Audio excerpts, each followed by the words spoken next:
Yeah, so we just did a $2.8 million term loan with Founderpath, and we had switched it over to Founderpath. We had been with another one of the leading players in the space. I looked through at least 50. I could count, but Five it's north of zero. 50. Yeah, north of 50 lenders that I talked to and vetted and went far enough in the process to find out where they would land, better or worse than what I had, right? Founderpath didn't have any warrants. Founderpath didn't have any fees at the end. You guys had a 2-year interest only period with me, and that really allows us to invest the capital and get a return on the capital and then pay back with the return. We had the ability to draw a total of 4.2 million over the next 2 years, and it's about hitting. Before we can draw more, we need to than what we're currently doing. We show the growth first, but all the paperwork's in place, everything's settled.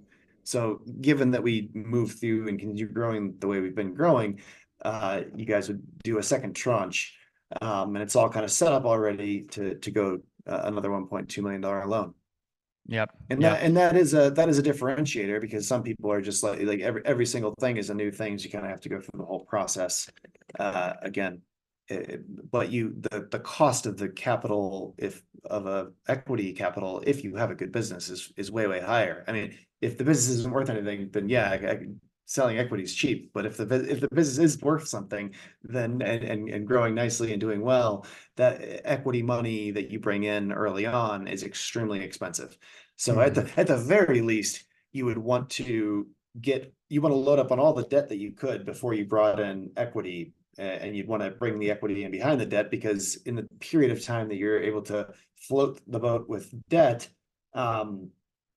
you're going to grow the valuation, grow the revenue, and then you're going to get a higher multiple when you bring in that equity later. What were you optimizing for? Because you and I both know we're not always the cheapest capital. That's not why we win deals. So what were you optimizing for?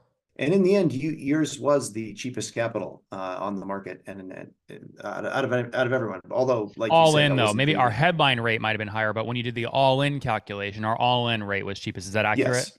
That is accurate. Yeah, you were not the cheapest headline, but you got to, when you do an IRR, you look at every single fee, every single cost, every little thing, and you put it all in that Excel spreadsheet.